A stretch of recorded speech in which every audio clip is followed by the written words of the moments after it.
KTAR, Eyes on Parenting. Kids these days, am I doing enough? Am I doing too much? This is KTAR's Eyes on Parenting. I'm Corbin Carson. Today I'm joined by Mr. Knapp. Why don't you introduce yourself, sir? David Knapp. I'm the author of the book I Didn't Know What to Say, and also a certified grief mentor. So we have this horrible situation that has happened. Even though this has happened kind of not locally, and it does seem like it is touching everyone, and everyone is kind of dealing with this. How can this affect children as well?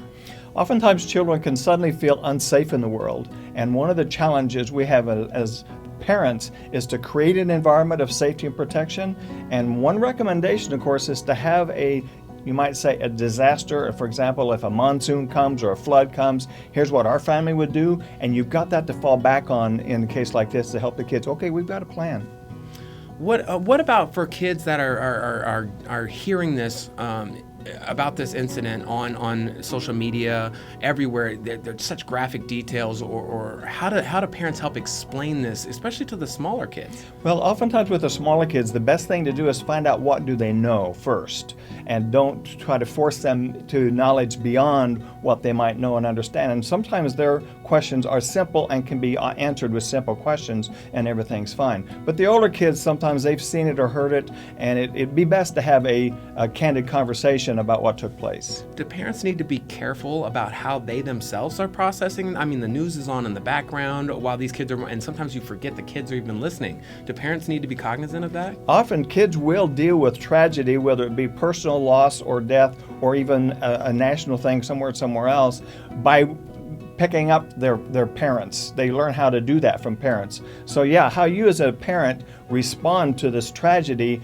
is going to often be reflected, plus or minus, in how the kids respond. And it's best to even keep an eye on, with some good people skills of politeness and asking the right questions, help them work through the knowledge of what they just found out. I know something that has happened in my own household. My older children have asked, especially when San Bernardino happened, when the issue in Orlando happened, is that philosophical question is, why would someone do this? How can parents approach that question?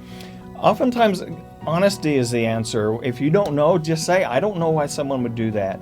Some people are disturbed, other people are mad at the world, some are very lonely and they do to get attention. There's a variety of things that you could give them that would be honest and accurate, that could hopefully calm their, well, what if I did something like that? They're not in that category.